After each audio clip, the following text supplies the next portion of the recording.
Hello, welcome to Local Edition.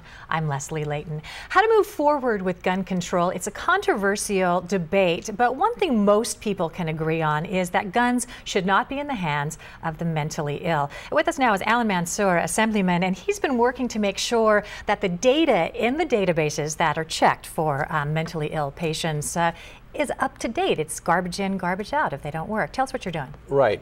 We just received bipartisan support.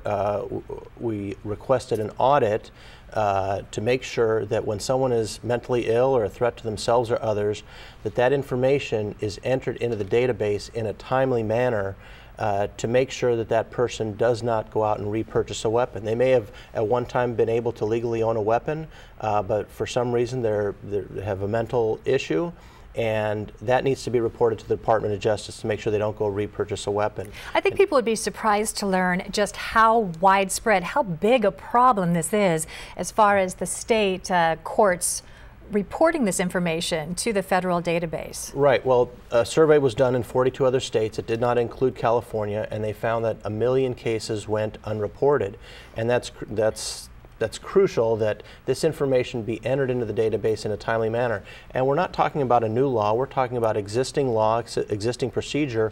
We just want to make sure that it's followed. The law-abiding citizen is usually not the problem. It's someone that's maybe has a mental problem that gets a hold of a weapon and when they should not. So we need to make sure this is a law that's been on the books, and we're talking about people who have gotten out of a case because of reasons of insanity. For instance, this information is not getting over to that federal database. That's right. Mentally incompetent to stand trial or not guilty by reason of insanity.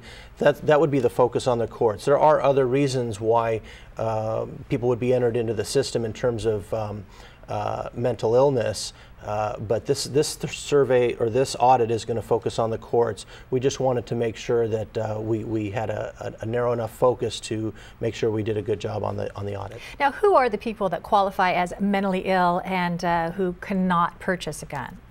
Well, again, there are many reasons. Someone could attempt suicide or attempt to harm other people, in which case, the police would enter that database, enter the information into the database. But the courts, as you mentioned, that's going to be the focus of this audit. Someone is mentally incompetent to stand trial or not guilty by reason of insanity. That information needs to be reported to the Department of Justice in a timely manner, and we want to make sure that it is. Again, this is existing law, and we want to make sure we're doing our job. How have we seen the fact that this hasn't been reported affect the crime that's going on?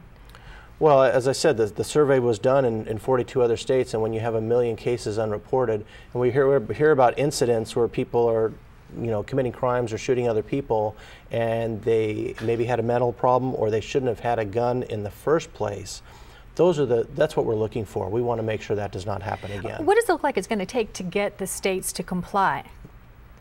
Because it seems to me like if you have this information in some sort of database locally, that it should be able to link up more easily. Is it a technical problem? Well, it's a matter of entering it into the system in a timely manner. Mm-hmm. Sometimes there may be a backlog or something, and quite frankly, I hope that it is being done in a timely manner. This is simply an audit to check and make sure that it is being done. And this is just a very small part of the gun control debate, but one that most people could agree on. Right. I would agree completely. It's not adding any new laws. It's making sure that we're following our existing procedure and our existing laws. All right. Thank you very much, Allan Mansoor, Assemblyman, for being here. And thank you for tuning in. You can always catch more local editions on YouTube or the California channel.